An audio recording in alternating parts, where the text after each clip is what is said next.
சாயங்காலம் பாப்பா ஸ்கூல் முடிஞ்சு வந்ததுமே சாப்பிட்றதுக்கு ஏதாவது ஃப்ரூட்ஸ் அப்படி இல்லைன்னா ஆரஞ்சு ஜூஸ் தான் கொடுப்பேன். ஆனால் நல்லா சளி பிடிச்சி 4 நாள் லீவ் போட்டு இப்போ 2 நாளாக தான் ஸ்கூலுக்கு போய்கிட்டு இருக்கா. சளி நல்லா கம்ப்ளீட்டாக சரியானதுக்கப்புறமா ஃப்ரூட்ஸ் கொடுக்க ஆரம்பிக்கலாம் அப்படின்னு சொல்லிட்டு பால் பாயாசம்னா அவளுக்கு ரொம்ப பிடிக்கும். அதில் சேமியா அதிகம் இருந்தால் பிடிக்காது, ஜவ்வரிசி மட்டும்தான் நல்லா பிடிக்கும். அதனால் ஜவ்வரிசி பால் மாதிரி செஞ்சிடலாம் அப்படின்னு சொல்லிட்டு மதியம் சாப்பிட்டுட்டு மேலே போகும்போதே ஒரு அரை மணி நேரத்துக்கு 1 ஸ்பூன் அளவுக்கு ஜவ்வரிசியை ஊற வச்சுட்டு போயிருந்தேன்.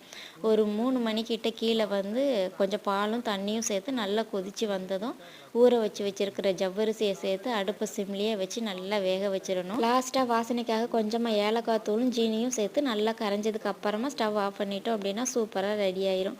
நான் இன்றைக்கி கொஞ்சம் திக்காக தான் ரெடி பண்ணியிருக்கேன். அப்போ தான் ஸ்பூனில் எடுத்து அவள் சாப்பிடும்போது கரெக்டாக இருக்கும் அப்படின்னு சொல்லிட்டு தேவைப்பட்டால் கொஞ்சமாக கேரட் கூட துருவி சேர்த்துக்கலாம். ஜவ்வரிசியை சாப்பிட்றதுனால உடம்புக்கு நல்ல குளிர்ச்சி, குழந்தைங்களுக்கு வெயிட்டும் போடும்.